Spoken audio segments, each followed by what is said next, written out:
अस्सलाम वालेकुम।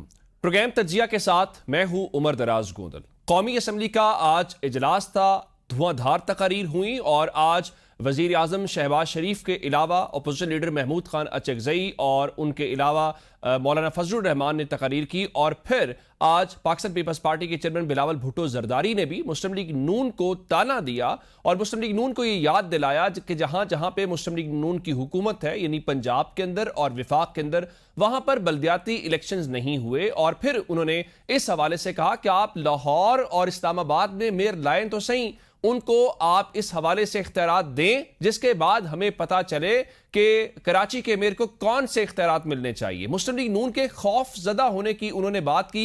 बिलावल साहब ने क्या गुफ्तगू की, जरा वो देखिए। जहां तक बल्दियाती निजाम के ताल्लुक है, जहां मुस्लिम लीग की हुकूमत है, वहां वो खौफ ज़दा है। वो आज तक एक यूनियन काउंसिल की इलेक्शन करने के लिए तैयार नहीं है। मैं दावत देता हूं, मैंने कराची में बल्दियाती निजाम लेकर आया है, वो आप लाहौर में जरा लेकर आए। मैं आज किसी भी आईनी तरमीम ले आने से पहले ये मुतालबा करता हूं कि मुल्क भर में बल्दियाती इलेक्शंस करवाया जाए। अब बिलावल साहब के इस बयान के अलावा आज राजा परवेज अशरफ साहब ने और उनके अलावा बिलावल जरदारी साहब ने ख्वाजा आसिफ के उस बयान को जो कश्मीर के हवाले से था उसके ऊपर शदीद रद्द-ए-अमल दिया। ना सिर्फ रद्द-ए-अमल दिया बल्कि बिलावल साहब तो वजीर को हटाने तक की बात कर रहे थे, लेकिन राजा परवेज अशरफ ने खुद से माजरत की और कहा कि ये अल्फाज नहीं कहे जाने चाहिए थे। यही मौलाना साहब ने भी कहा और फिर ये कहा गया कि शायद गवर्नमेंट इस मामले को उस तरह से हैंडल नहीं कर रही जिस तरह से हैंडल किया जाना चाहिए। और उसके अलावा आज स्पीकर साहब ने भी कुछ जवाब दिए और उन्होंने अपोजिशन लीडर को जो उन्होंने कल गुफ्तगू की थी उसके ऊपर जवाब दिया। अच्छा, इससे हट के आज ख्वाजा आसिफ ने एक और स्टेटमेंट दी और उन्होंने ये कहा कि मुल्क में जो हाइब्रिड निजाम है वो चलना चाहिए और पिंडी और इस्लामाबाद के दरमियान जब भी कोई तनाव हुआ है मुल्क को उसका कोई फायदा नहीं हुआ। लेकिन आज शहबाज शरीफ साहब ने तो ऐसी कोई बात नहीं की, लेकिन ख्वाजा आसिफ ने एक बार फिर अपनी माजी की गलतियां और अपोजिशन ने जो माजी में गलतियां की हैं उनको सुधारने की बात की है। तो क्या मुल्क में मिसाक़े जमहूरियत की एक बार फिर जरूरत महसूस हो रही है? क्या ऐसा माहौल है कि जिसके ऊपर बातचीत हो सके? इन तमाम अहम मौज़ूआत के ऊपर हमने बात करनी है। मैं अपने 3 मोअज़्ज़ज़ मेहमानों का तारुफ करवा देता हूं।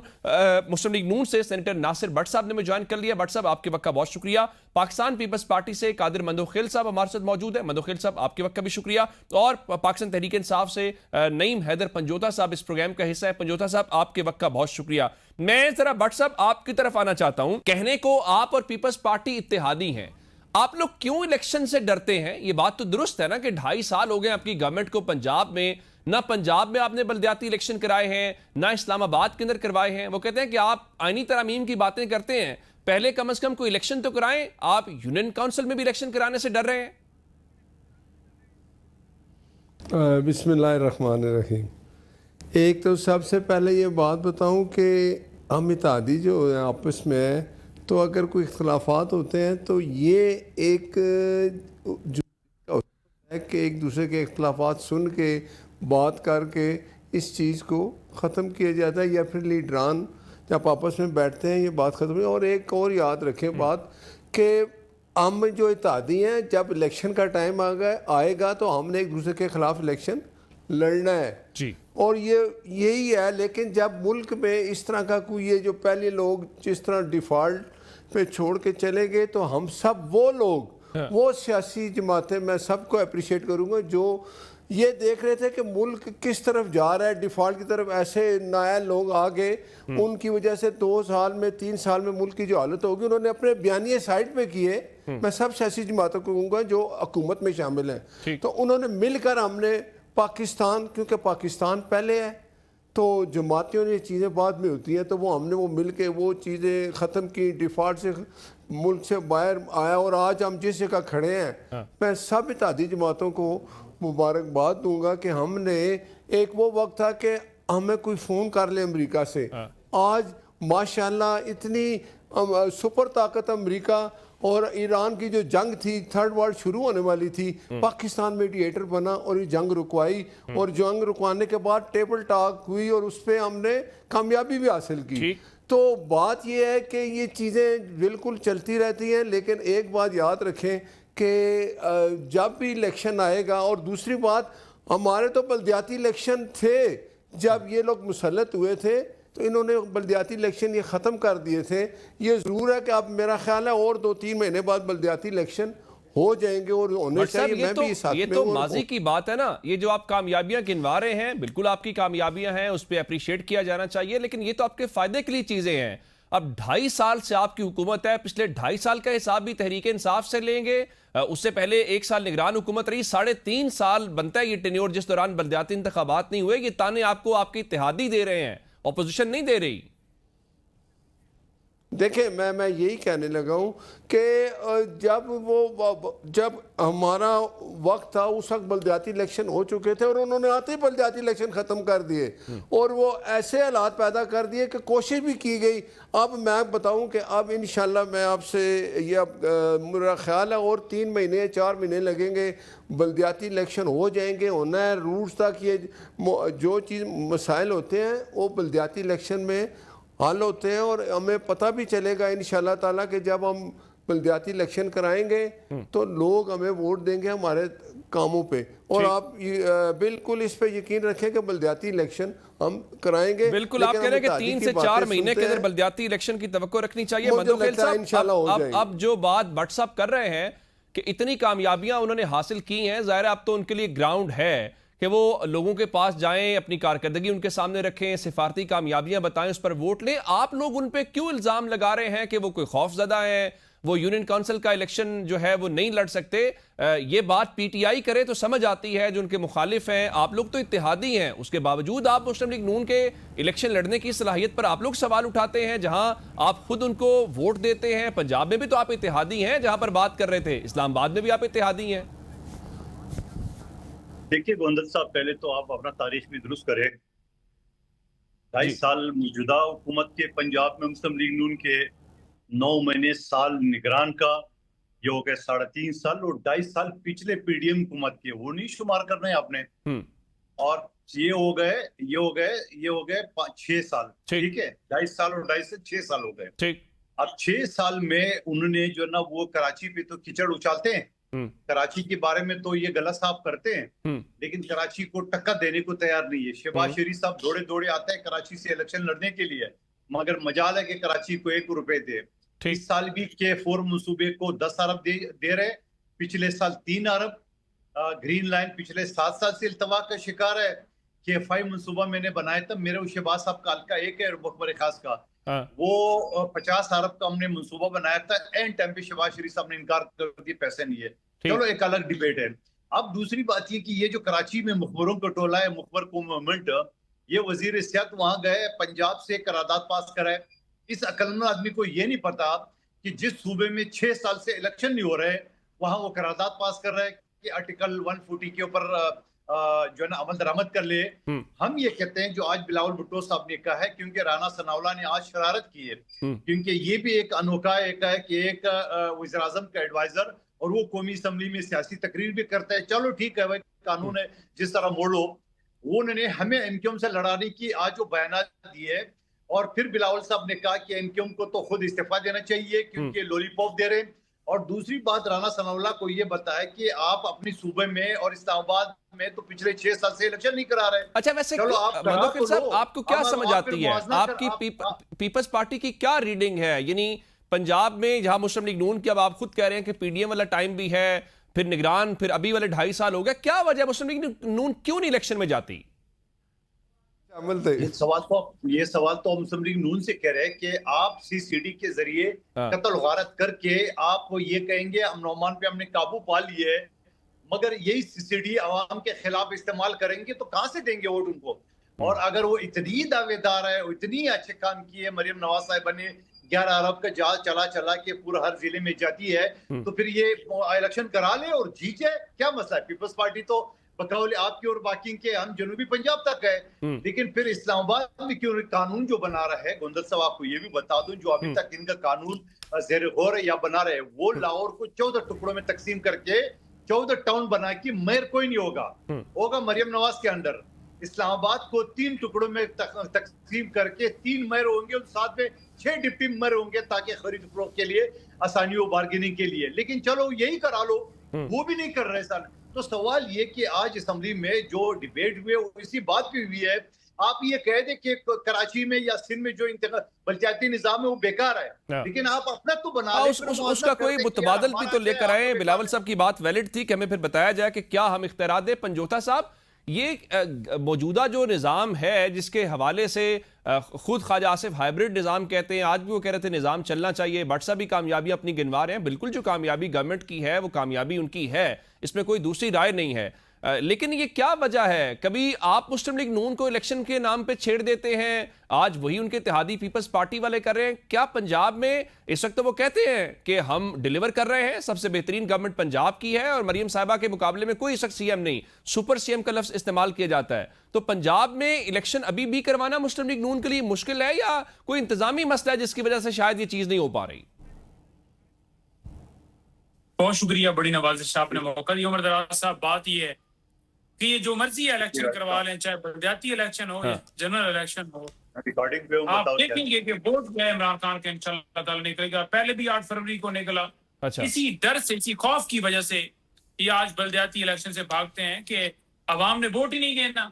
इख्तियारात नीचे तक अगर दूसरी जमात जाएंगे बलदियाती नुमाइंदों के जरिए, तो जाहिर बात है इनके लिए ये भी होगा कि हुकूमत होने के बावजूद ये हार गए। इसका मतलब ये है कि जो डिलीवरेंस के दावे थे वो सारे के सारे अवाम ने रद्द कर दिए। अब बात यह है कि डिलीवरेंस पे आ जाएं।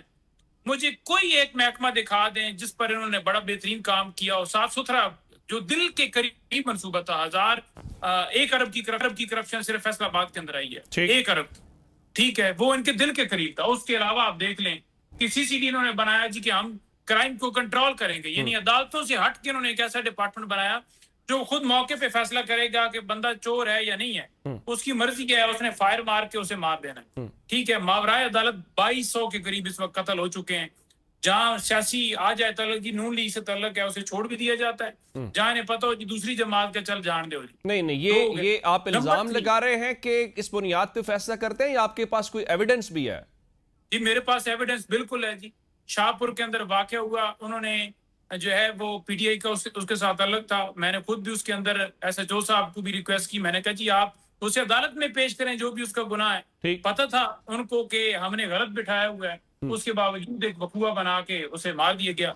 बलवाल के अंदर कसाई फैमिली से तलक रखते हैं, वहां पर 2 नौजवानों की इसी तरह एक स्टोरी बनाई जाती है कि फलां उनके दोस्त आए छुड़ाने के लिए, तो उनकी फायरिंग से उनकी बुनियाद पे किसको छोड़ा गया वो बताया ना जो आप कह रहे हैं। जितनी FIRs हैं मुस्लिम लीग नून के कई ऐसे हैं, मेरे हल्के के अंदर कई उन्होंने छोड़े हैं, जो फोन आ जाता है जी बस भरत साहब ने फोन कर दिया है तो बस उसे छोड़ दिया जाता है। इसी तरह तमाम हल्कों में ये हो रहा है और ये एक पॉलिटिकल विक्टिमाइजेशन है जो जारी है। लोगों को कत्ल किया जा रहा है। अब देखें, सिंपल बात है कि अगर PTI का कोई बंदा है या नून लीग का है या किसी जमात का है, अगर किसी ने कोई जुर्म किया है तो अदालत के जरिए ट्रीट होता है। आप अदालत के अलावा किसी को कत्ल नहीं कर सकते। बिल्कुल ठीक है, आप कह रहे हैं कि जो राइट फोरम है उस राइट फोरम के ऊपर जाना चाहिए। नंबर 3 इस हुकूमत के ऊपर एक बहुत बड़ी चार्जशीट आई जब IMF ने कह दिया कि 5300 अरब रुपए की करप्शन जो है इसने की है, तो क्या उसके बाद कोई तहकीकात हुई? बिल्कुल ठीक, बड़ी जबरदस्त डिस्कशन जारी है जी। वापस आते हैं एक ब्रेक के बाद। Welcome back. बट साहब, आप तो कश्मीर वाले मामले को बहुत बेहतर समझते हैं, आपकी क़यादत का वहां पे जो ताल्लुक है, ये क्या मसला है कि ख्वाजा आसिफ साहब की इस किस्म की स्टेटमेंट्स जिसके ऊपर आपके इत्तेहादी भी तनकीद कर रहे हैं, वो कह रहे हैं कि मसला आपकी गवर्नमेंट ने, आपके मिनिस्टर्स ने मिस हैंडल किया है। इस किस्म के मुद्दे के ऊपर इस किस्म की हसास स्टेटमेंट्स बिलावल साहब तो आज कह रहे थे कि इवन आपके अपने वुज़रा अपने वजीर आजम के लिए मुश्किलात पैदा करते हैं। मुझे एक और भी एक तासुर आया, जरा इस पर कॉमेंट कर दीजिएगा, क्योंकि हम सुन रहे थे काबीना में कोई तब्दीली हो रही है, कोई ख्वाजा आसिफ की रुखसती का या उनके जाने का माहौल तो नहीं बनाया जा रहा? मैंने अभी मुदखेल साहब की बातें सुनी है, मेरा भाई है। अब सदर पाकिस्तान किस जमात का है? पीपल्स पार्टी। पीपल्स पार्टी से है या कहाँ से है? पीपल्स पार्टी से है। चेयरमैन सेनेट कौन है? पीपल्स पार्टी। गवर्नर पंजाब कौन है? पीपल्स पार्टी। अपना बलूचिस्तान का जो वजीर आला कौन है? पीपल्स पार्टी से। तो बात ये है कि अगर कोई वो हमारे साथ हैं, हमारे जो भी फैसले होते हैं पीपल्स पार्टी और हम बैठ के करते हैं।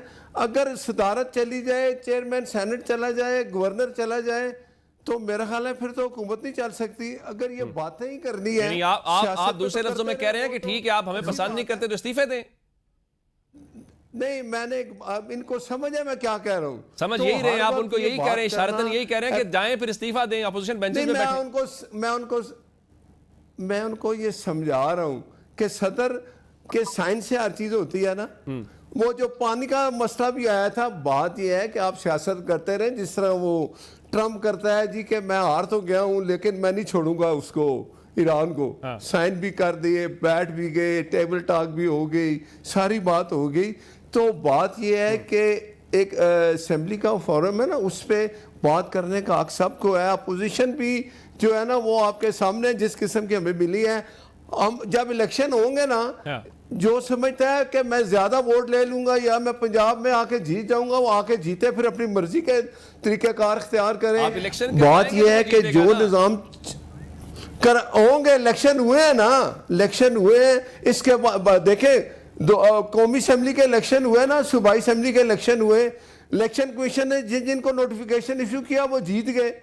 हारने वाला आज तक कभी कहता कि मैं ठीक आ रहा हूं। हाँ।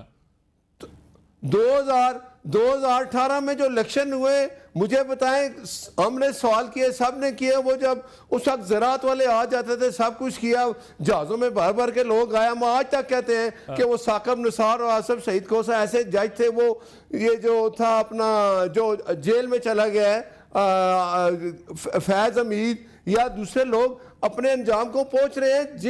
जिस प्राइम मिनिस्टर को इन्होंने एक पूरी बना के ना, एक कहते हैं कि अपना उसको क्या कहते हैं कि उनके खिलाफ पूरी एक कैंपेन चला के सुबह शाम टीवी पे एंकरों को बिठा के करोड़ों रुपए दे के इंडिया इधर पैसा चला गया, ये किया, ये करप्शन, वो आज फिर वापस है। भाई उनका वज़ीर आज़म है, बेटी उसकी वज़ीर आला है, किधर गए वो झूठ बोलने वाले। तो बात यह है कि जिस तरह का निज़ाम 2018 में आया था, उसको अगर हम चैलेंज कर लेते, सजाएं दे देते, तो 2024 का इलेक्शन ठीक हो जाता। आज भी कहता हूं कि ये लोग बातें करते हैं। 2018 की असेंबली के अंदर आप पीडीएम की गवर्नमेंट आई थी, आपने उस वक्त क्यों नहीं किया? अब आपकी गवर्नमेंट है, अब आप पीडीएम में क्यों नहीं कर हमारे रहे? साथ कौन कौन था? पीडीएम में हमारे साथ कौन कौन सभी था? थे, माइनस सारे PDI। थे ना, जो हम इत्तेहादी हैं।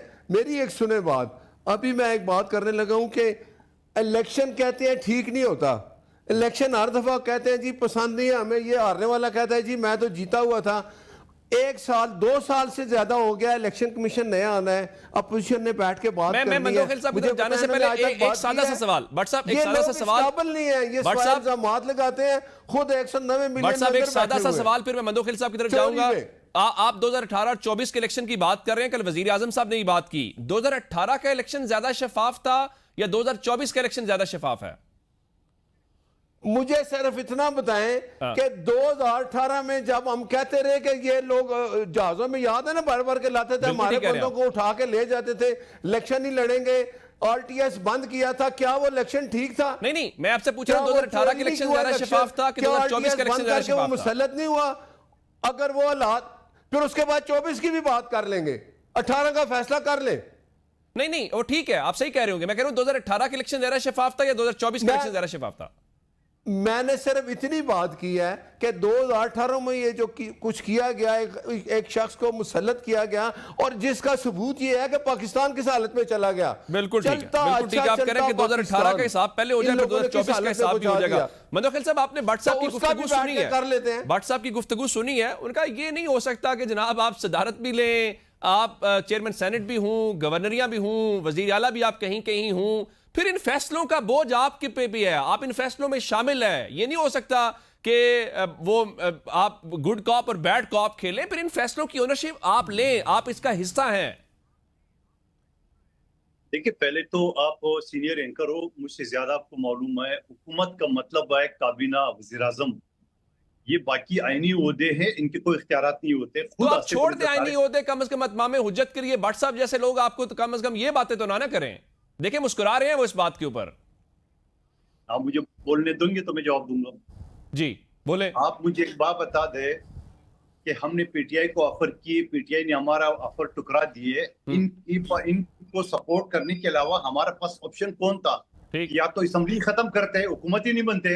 लेकिन आप मुझे बताओ कि इनकी अपनी कायद ने घर में बैठ के अपने सके भाई के साथ बार्गेनिंग की है, तो बार्गेनिंग किए कि वजीर आजम का सीट छोड़ने की बजाय बेटी को वजीर आला बनाए, समधी को डिप्टी प्राइम मिनिस्टर बनाया है। हम तो है पराई पार्टी, हम क्यों नहीं मांगे उसे ओहदे? वो फ्री में देंगे उसको वोट।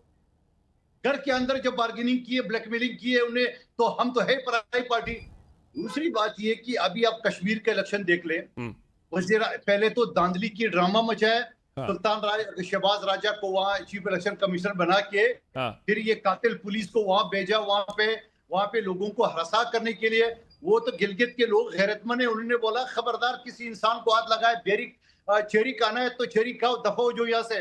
और वो राम हो गई वो सीसीडी की बदमाश पुलिस। ये जरा सीसीडी को बलूचिस्तान भेज देना बीएलए के मुकाबले में, ये जरा सीसीडी भेज देना पख्तूनख्वा में टीटीपी के मुकाबले के लिए। ये बुजदिल पुलिस है, ये पता नहीं कितने बेगुनाहों को मार चुके होंगे, क्योंकि मौके पे ये फैसला करते हैं, इनका बाप का राज है, और कानून, इंसाफ, जस्टिस, हर चीज ये खुद ये है। दूसरी बात मैं एक चीज ये बता रहा हूँ आपको कि अभी गिलगित बल्तिस्तान का देख ले, धांधली, बदमाशी, हर चीज के बावजूद ऐलान किए शहबाज शरीफ साहब ने, मुबारक हो आपको, आपकी हुकूमत है, आपकी अक्सरियत है।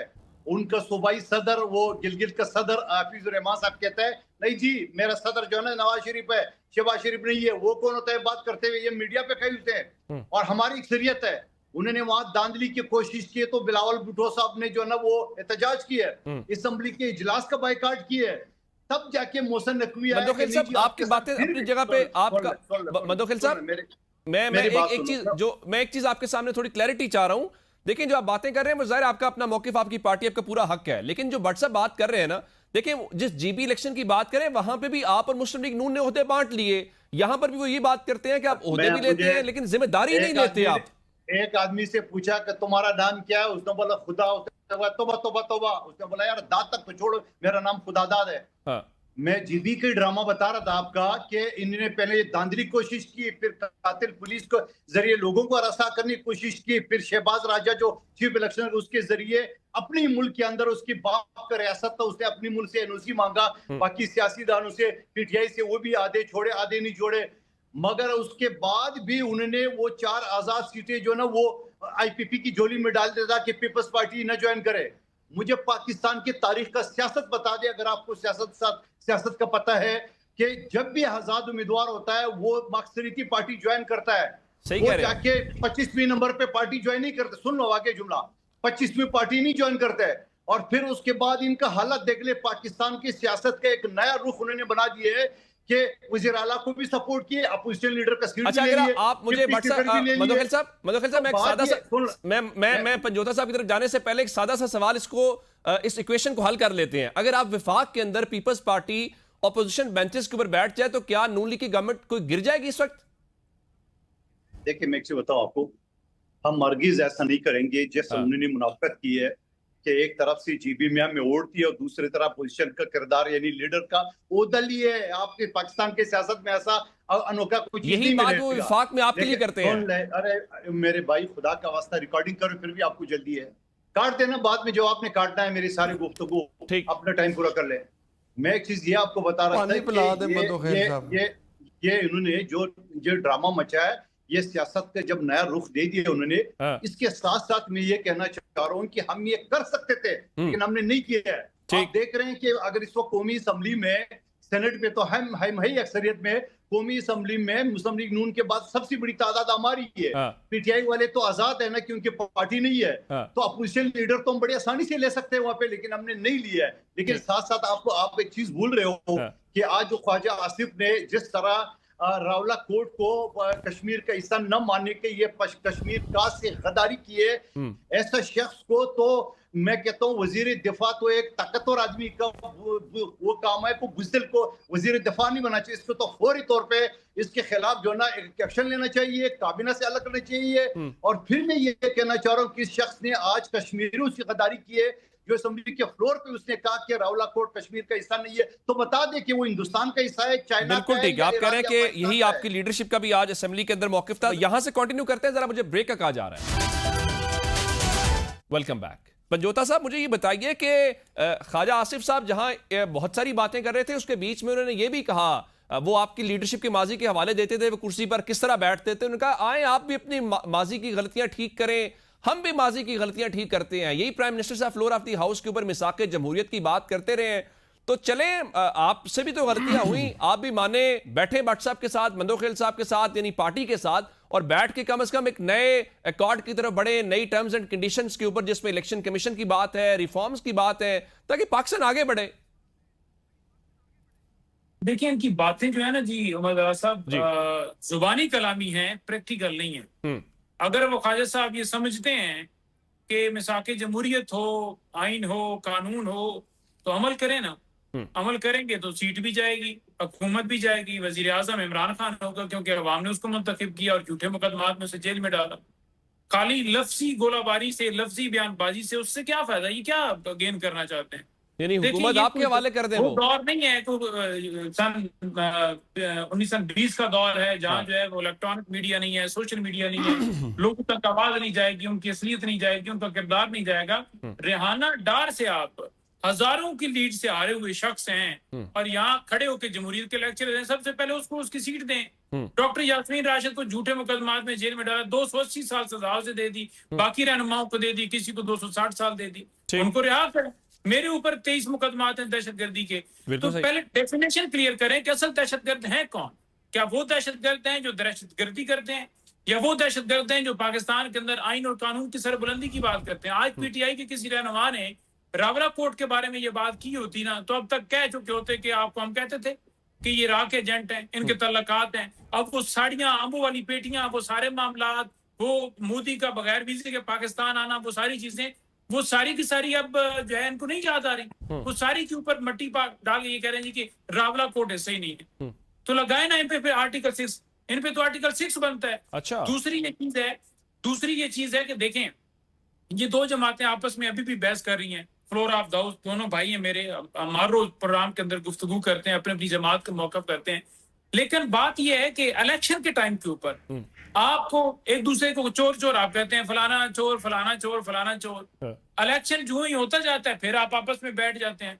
तो कौम को बताएं ना कि एक लीडर है जिसको आज हमने अडयाला जेल के अंदर पाबंद सलासल किया हुआ है, हम उसकी वजह से, क्योंकि वो एक ईमानदार दुनिया के अंदर, पाकिस्तान के अंदर आ गया है, तो हम उसकी वजह से इकट्ठे हुए हैं, क्योंकि हम चोर हैं और चोरी का जब हिसाब होता है तो सही बात है फिर जेल में जाना पड़ता है। नहीं तो आप कह रहे हैं पीपल्स पार्टी नून लीग आपकी वजह से इकट्ठे हैं, वो तो जमहूरियत के लिए इकट्ठे हैं। और किस वजह से? इमरान खान ने इनको इकट्ठा किया, उन्होंने कहा है कि ये सारे इकट्ठे हो जाएंगे, क्योंकि जब अब वो कहते हैं ना कि ईमानदार एसएचओ आ जाता है ना थाने के अंदर, ठीक है, अव्वल तो ये है कि पाकिस्तान में वो निजाम ही रहा है ईमानदार एसएचओ वाला। तो पाकिस्तान में एक ईमानदार शख्स आया तो ये तमाम लोग जो जिन्होंने करप्शन, मनी लॉन्ड्रिंग, चोरी, डाका मारा होता है, ये सारे जोड़ के इकट्ठे हो गए कि भाई अब इसका मुकाबला, अब हमारा दुश्मन तो एक इंसाफ करने वाले शख्स के साथ है, एक ईमानदार के साथ है। बिल्कुल तो ठीक है। मुकाबला करने के लिए जरूरी है कि जरा मुकाबला उस तरह से भट्ट साहब से पूछते हैं। भट्ट साहब, आप ऑफर्स बड़ी दे रहे हैं अपोजिशन को या बाकी सबको कि आए बात करें, वजीर आजम साहब ने बात की, अब ख्वाजा आसिफ साहब बात करें। बैरिस्टर गौर कह रहे थे कि मुज़ाकरात की मेज पर बैठना तो दूर की बात है, हम मेज के करीब भी नहीं हैं। क्या माहौल भी आप लोगों ने वो बनाना है या सिर्फ हवाई बातें करनी है कि आए जी मिसाके जमहूरियत करें? पहले थोड़ी जमहूरियत भी दिखानी पड़ेगी ना, उसके बाद ही मिसाके जमहूरियत के ऊपर कोई इत्तेफाक राय होगा।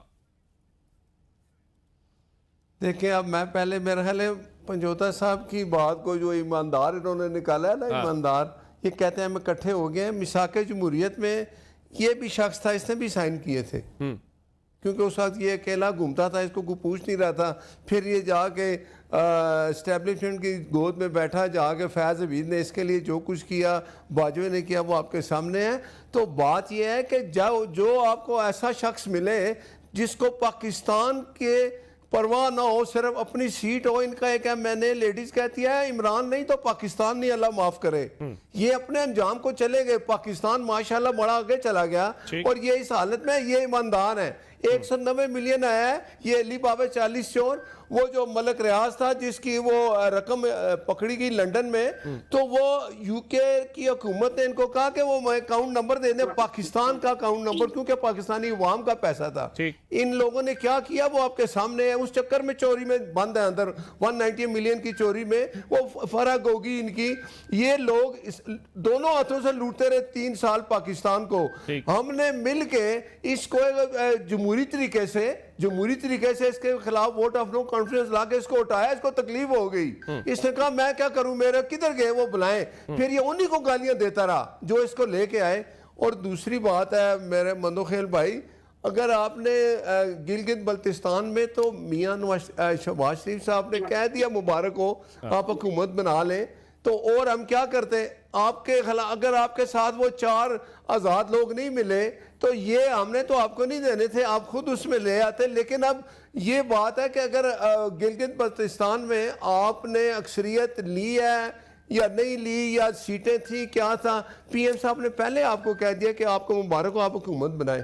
तो ये जमहूरियत इसी का नाम है। आज़ाद कश्मीर में आपकी हुकूमत है, अभी आप कर ले फैसले जो करने हैं।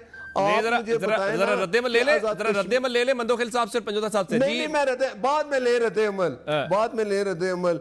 आज वो असल में ना वो जो मेरे भाई हैं वो इलेक्शन खुद आ रहे थे, मुझे लगता है वो सारा गुस्सा इसी पे उतार रहे हैं। मंदो खिल साहब, आपने भट्ट साहब को सुना है, आप इलेक्शन हारने का गुस्सा निकाल रहे हैं सारा।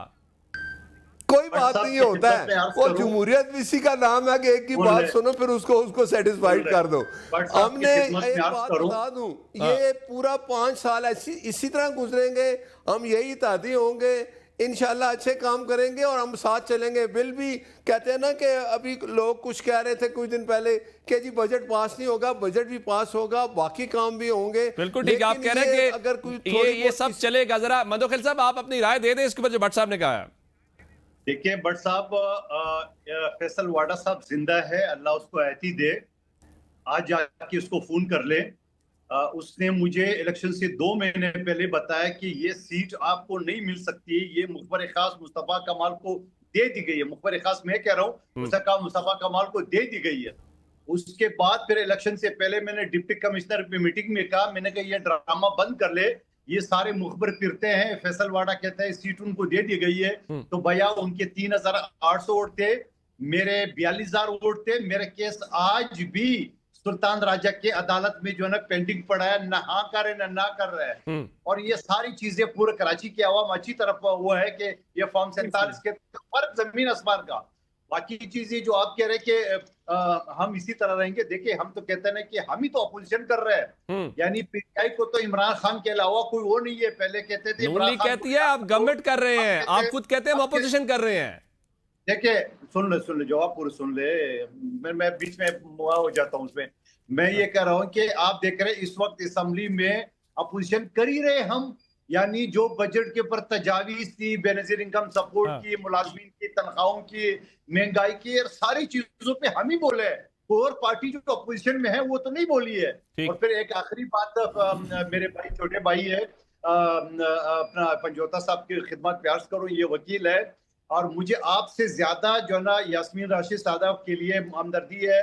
और उसके लिए मैंने सोशल मीडिया पे मुहिम भी चलाई कि उनको रिहा कर दो, लेकिन मीडिया पे ये बात कह कि उनको 280 साल सजा हुई है, इमरान खान साहब को 200 साल हुई है, 200 कुछ हुई है, ऐसा गुमराह ना करे। 10 साल सजा हुई है तो वो 10 साल एक साथ शुरू होगी, भले 1000 अदालतें फैसला दे तो वो 10 मैं जरा पंजोता साहब से कमेंट ले लूं, फिर मैंने क्लोजिंग की तरफ। जी पंजोता साहब। देखें, बात सिंपल है कि मंदोखेल साहब को बड़े अच्छी तरह पता है कि कोई अगर जुर्म करता है, पहली बात तो है कि किसी ने जुर्म नहीं किया, क्योंकि यहाँ आप देखें कि एक तरफ डॉक्टर यास्मीन राशिद वो वहां पर मौजूद हैं जो मना कर रही हैं, और अंदलीब अब्बास उसके साथ है, उसे बरी उज़िमा कर दिया जाता है, परवेज खट्टर को काबीना के अंदर ले लिया जाता है, फयाज हसन जवान बरी उज़िमा है, फरक हबीब बरी उज़िमा है। लेकिन जो इमरान खान के साथ डट के खड़े हैं उनको सजा दी जा रही है। सिर्फ क्यों जी कि इमरान खान के साथ खड़े हैं। तो एक जुर्म पर एक कार्रवाई होती है, ये नहीं होता कि एक अदालत बरी कर दे और उसी मामले के ऊपर तो दूसरी अदालत सजा देकर फिर तीसरी अदालत सजा दे, फिर चौथी अदालत सजा दे, फिर पांचवी अदालत सजा दे, और कसूर क्या हो इंस्टिगेशन का एक ही रोल हो। तो ये कहां पर कानून के अंदर जायज है? नंबर 1। नंबर 2, ये जो कह रहे हैं फराग गोगी फलाना फलाना, तो फराग गोगी के खिलाफ कार्रवाई करें। आप क्यों नहीं कार्रवाई करते? ठीक है, आपके किसी ने हाथ रोके हैं। आपने जो बात की अलकादर ट्रस्ट केस की, अलकादर ट्रस्ट केस के अंदर जो किस्सा शुरू हुआ था वो शरीफ खानदान से हुआ था, जिसके साथ मलक रियाज की ट्रांजैक्शन हुई थी। क्या शरीफ खानदान जेल के अंदर गया? आपने तो लंदन डील के तहत तमाम मुकदमात जो हैं वो अपने खत्म कराए और फिर आके बरजमान हो गए। और यही इमरान खान साहब कहते रहे। अभी आपको जो लाया गया था, जिन्होंने आपको पहले, जिसके बारे में आप कहते थे कि हमें हटाया, एस्टेब्लिशमेंट ने हटाया, तकरीरों के अंदर खड़े होकर आर्मी चीफ का जिक्र करते थे, ISI का जिक्र करते थे, आज अगर आप नाफिज किए गए, उनकी तरफ से नाफिज किए गए हैं, तो मुझे ये बताएं कि आपको जो लाया गया था कि पाकिस्तान को ठीक करेंगे, आपने गरीब आवाम के लिए क्या किया है? सेनेटर साहबान बिल्कुल ठीक जी, प्रोग्राम का वक्त खत्म हो गया, वरना इस गुफ्तगू के सिलसिले को आगे बढ़ाते मैं अपने तीनों मौजूद मेहमानों का, नईम अता साहब का, सेनेटर नासिर भट्ट साहब का और कादर मंदोखेल साहब का शुक्रिया अदा करूंगा। नाज़रीन, आज के प्रोग्राम से इतना ही, हमें इजाज़त दीजिएगा, अपना ख्याल रखिए, खुदा हाफिज।